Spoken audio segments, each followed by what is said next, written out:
it's DJ Trinal on the mix, bringing the gospel hits to the streets.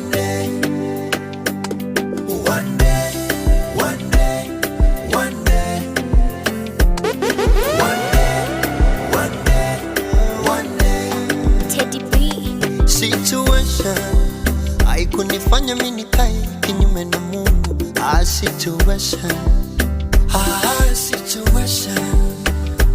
Situation haikunifanya mimi nikae mbali na Mungu.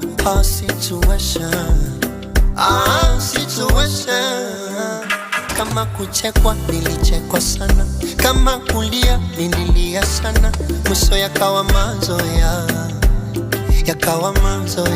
Sasa naona raha, ile baraka zake zinamiminika.